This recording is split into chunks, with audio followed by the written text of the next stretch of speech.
একটা প্রশ্ন উত্তর দিতে পারে না ওরা যে মানিকগঞ্জ আর কথা খরচ তো ঢুকলি কেন এটার উত্তরটা আছে না মোবাইল নাম্বার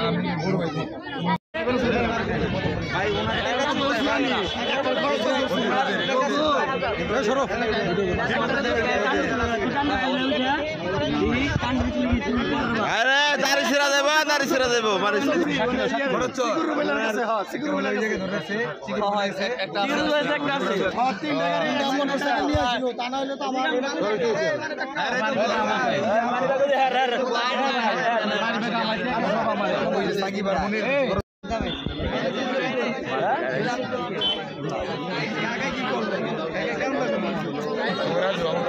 আপনার আছে ওটা কি ধ্যান তো আপনার হাতে স্যার ধ্যান তো